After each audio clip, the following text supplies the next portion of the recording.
Hello, on the Daily Family. Welcome back to the show. This is your host, Danielle McCleary. And on today's episode, I am talking all about astrology, but we are going to talk about the houses in your astrology chart that don't have any planets in them and what that can mean for you. So if you are wanting to learn more about astrology, this episode is definitely going to be for you. I think with Jupiter entering Gemini, we're going to have a lot more people wanting to learn about astrology. And I cannot wait to teach you all the things human design, all the things astrology. Whether you're into astrology or human design or both, this episode is definitely going to give you some insight into your conditioning. So let's go. Hey, friend. Welcome to On the Daily. I'm your host, Danielle McCleary, and I am a quantum business coach. I'm the host of this podcast. I'm a multi-six-figure entrepreneur, co-founder and president of Hype You Media, and CEO of Danielle on the Daily Coaching. What I'm really interested in is helping you live a life and have a business that is a full body yes. So through all of my education and all of my experience, I'm bringing you 2 episodes a week where I will guide you and give you the tools necessary to scale a massive, sustainable, and sexy business using your intuition, wealth energetics, and human design. What we can call it is business biohacking. So if you're down for that, then I say let's frickin' go. I'm so glad you're here.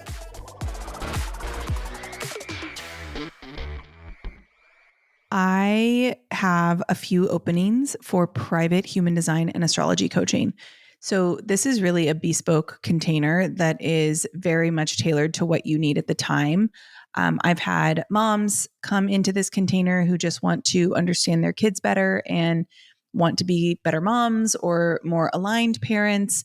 And so we have done private human design and astrology for that. I have had C-suite executives who just want to incorporate more human design into the culture of their business, into the culture of their workplace, into the culture of how they operate within the workplace. And so this can be done for that. This can be done if you're an entrepreneur. This can also be for people who are not entrepreneurs. This is really just for anybody who's wanting to dive deeper into their astrology and their human design and just wants someone in their back pocket. So if you want to be able to message me at 3 p.m. on a Wednesday and be like, hey, I'm feeling a little off this week. My brain is all scattered and I can't seem to focus. Can you take a look at my chart and tell me why? That's what this is for. Or if you're about to put out a new offer and you're like, I really want to do this according to my human design and I really want to do this according to the way that's going to make it the most successful and magnetizing. Can we look at my chart and figure out ways to do that? Yes, that's what this container can be used for. I've even had people use this container for they're trying to change their style and their like online persona and they want to do it according to their human design and their astrology. And so what we spend time doing is really tapping into like your Venus sign and your midheaven and really cultivating like this online persona that's going to be the most magnetizing and the most attractive to people on the internet. We can do all of that. Like I said, it's a very bespoke container based on your needs at the time. So if you are wanting that, you can send me a DM on Instagram, Danielle _ on the daily. You can also email me at hey@daniellemccleary.com and we can chat to see if a container like this is right for you. The other thing is like, if you're already in Break the Matrix or you're in another course of mine, this is a great container to partner with that because like for Break the Matrix, for example, if you're doing Break the Matrix and you just want to like dive deeper into your human design and astrology, you can pair it with this private container. So whatever you learn in Break the Matrix, you can come and we can integrate on a deeper level in the private coaching space. So there's lots of options, lots of pricing options. Come chat with me and we can see if it's right for you. Okay, so with astrology, there are 12 houses in astrology. And if you look at your birth chart, you will see that you have planets in certain houses and then you have no planets in certain houses. And I will often post stuff on social media where I'm like, look to see where Taurus falls in your chart or look to see where Jupiter falls in your chart. Or where Sagittarius falls in your chart or something. And people will come back to me and they'll say, I don't have any planets there. And I think the assumption is that, I don't have any planets in that house. So, or in that placement. So it obviously like this doesn't apply to me. And that could not be farther from the truth. It actually applies to you very much. And I actually think that's similar to undefined centers in human design. So if you look at your human design chart, anything that's not colored in is considered your undefined center. There's a lot of conditioning in those centers, very similar to that of your astrology chart. And it actually correlates really well that any house that you don't have placements in, that's where your conditioning lies. And that's where you're the most conditioned. So for example, Taurus for me is in my 7th house. I don't have any planets in Taurus though. So instead of me being like, oh, the Taurus energy doesn't affect me, I can very easily go and I can look at the 7th house and I can be like, okay, the 7th house is the house of partnership, the house of marriage, the house of, what it means to be in a relationship. And so if I look back to my childhood, there was a lot of conditioning around relationships and intimacy and love and partnerships. And I grew up in a divorced family. I've been divorced. Like there's a lot of conditioning there around what partnership and marriage looks like. It's also like the 7th house concerns your ability to work well and harmoniously with others. I've always been a lone wolf. I have an avoidant attachment style that's very much you do your thing, I'll do mine. And that works really well in business. It doesn't always work so well in relationships and in friendships. And so if I look at my 7th house, even though there's no planet there, I have been very conditioned in that area. Whereas contrary, I have stellium in Sagittarius in my 2nd house. So I have 6 planets in Sagittarius in my 2nd house of finance. And so there isn't a lot of conditioning there. Like I have always been very confident in like how I make money. I'm always very confident in my ability to make money. And I'm very confident in like my possessions and the material aspects of my life. It's a very unconditioned area. So that being said, I want to go through each of the houses. So if you go and you look up your chart, you can look up your chart on Cafe Astrology. You can look it up on astro.com. There's a lot of different places you can look up your birth chart. I wouldn't look at CoStar only because it doesn't give you your full reading. It just gives you like your major planets. So I would definitely look at something more like Cafe Astrology or astro.com, and you can really look up your entire chart to see where you have planets and where you don't. So we all have planets in the 1st house. So I don't need to go through that one because wherever your rising sign is, that's your 1st house. I have a few other planets in my 1st house as well. So your rising sign is always there. So nobody has an empty 1st house. If you have an empty 2nd house, this is again the house of money and possessions. It relates to what you own in life, what you are going to acquire, your income, financial prospects. So if you don't have any planets in the 2nd house, or if your 2nd house is empty, I want you to think about like how your relationship with money has been conditioned into you.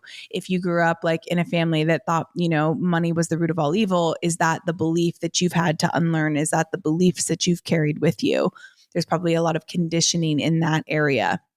In the 3rd house, it's the house of communication. So immediate environment, self-expression, family ties, day-to-day travel.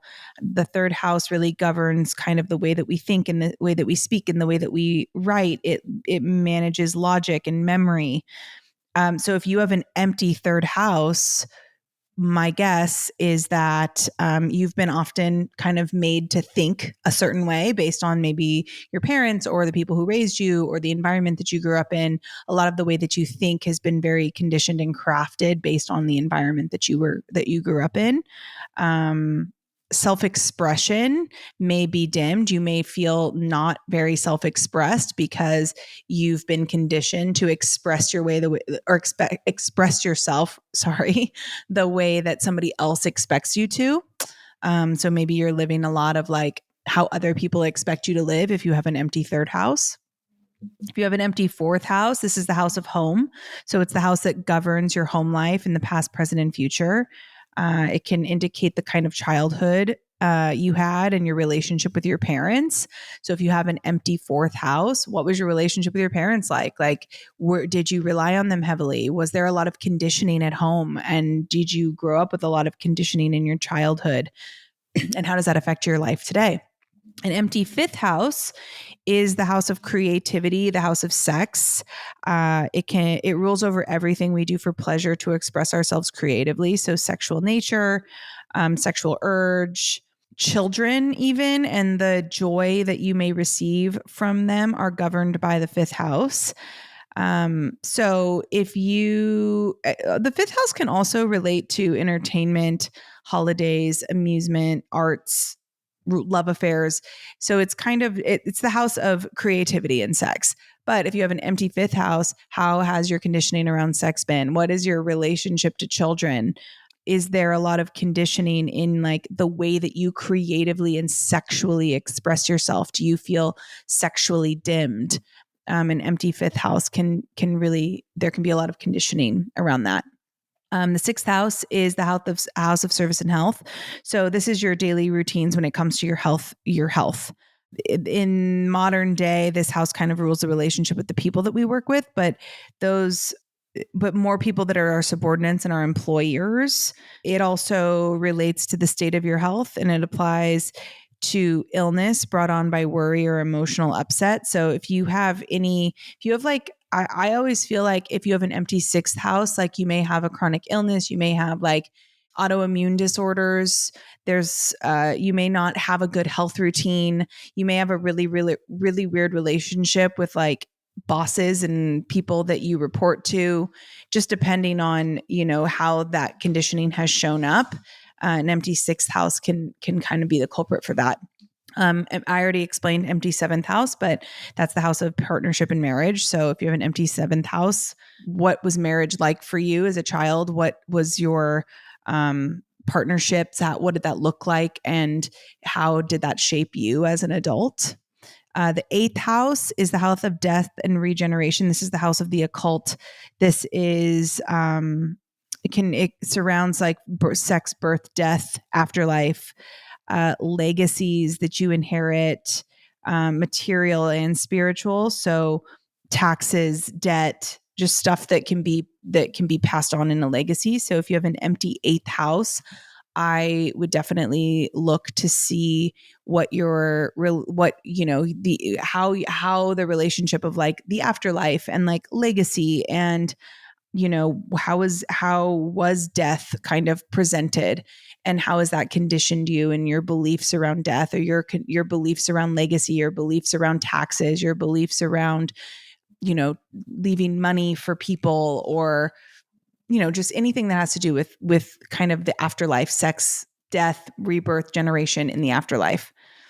The ninth house is the house of mental exploration and long distance travel. So it's kind of a widening of the third house: study, travel, mental pursuits, but it's more expanded. So if the third house would be more like primary education, ninth house would be more related to like higher education, philosophy, in-depth studies on profound subjects, college. So if you have an empty ninth house, what was the relationship to college that you grew up in, and how has that shaped you today? In terms of like long distance travel, like if you have an empty ninth house and you had a family that like never traveled outside of the country, how do you feel about leaving the country? If you feel kind of scared about it, then that probably is your conditioning. If you used to, but now you love it, then you've done a good job of healing that. Just something to pay attention to. Your 10th house is the career of like public standing, or it's the house of career, public standing, public image, reputation, how people perceive you. So no one really has an empty 10th house because this is where your midheaven lies. So we can just skip this one, but this is where your midheaven will be. And this is your midheaven is kind of how people perceive you. 11th house, the house of friends and hopes and wishes. So unlike the fifth house, with which the fifth house is concerned with like immediate pleasures, the 11th house has to do more with long-term dreams and goals, with intellectual pleasures. So the 11th house will govern your involvement with groups and organizations that have to do with your work, your profession, your family, long distance stuff. So an empty 11th house can really, the conditioning there can be, around like goals and like manifesting and like long-term vision. If you grew up in a family that was very like what's right in front of us and we don't really think that far ahead, then manifesting and like long-term vision casting can really be maybe an issue for you. And then the 12th house is the house of secrets, sorrows, self-undoing, the subconscious mind. it is not a gloomy place, but it does define limitations. So an empty 12th house, I would guess that there are a lot of, maybe depending on how you were raised or the conditioning that you received, what is your beliefs on the metaphysical world? What are your beliefs on religion? What are your beliefs on, how is your subconscious mind? Like, how do you perceive karma? Those are things to really look into. So like I said, when you look at your chart, anything that's open, aka there's no placements in those houses, does not mean that energy doesn't affect you. It just means that there's probably a lot of conditioning there and probably a lot of lessons that you've learned associated with that house. My empty 7th house is like such a perfect example of this. Like, I have had to heal so many things when it comes to marriage and partnerships and trusting people and avoiding hard conversations. I've had to really heal a lot of that, but it's where a lot of my conditioning lies, based on the fact that, like, I grew up in a divorced family. My parents got divorced when I was 2. They hated each other, couldn't get along. And that really conditioned me in a certain way. My dad was married many times. So I remember, like, when I got married at 20, I remember walking down the aisle and being like, well, if this doesn't work out, I'll just get divorced. And now I realize, like, how much of my conditioning that was. And so really healing that has been everything. So like I said, if you want some private human design and astrology coaching, and this is stuff that you just really want to dive into, I do have a container for that. You can also do a one-off reading. Those are available as well. So if you just want me to, like, really just go through your chart, you can book a private human design or / astrology reading. All of my human design readings are going to be both, but you can book a private one. You can do that on my website. You can also come into my DMs, Danielle _ on the daily, and I can send you the link. But this is the kind of stuff that I think, with Jupiter entering Gemini rules the mind, and Jupiter is all about expansion. So expanding our mind, how we think, how we perceive the world around us. I think a lot more people are going to be interested in human design. A lot more people are going to be coming into astrology, and just know, when you're ready, I am here and I am ready to teach it to you. So with that, I will see you in our next episode. Bye.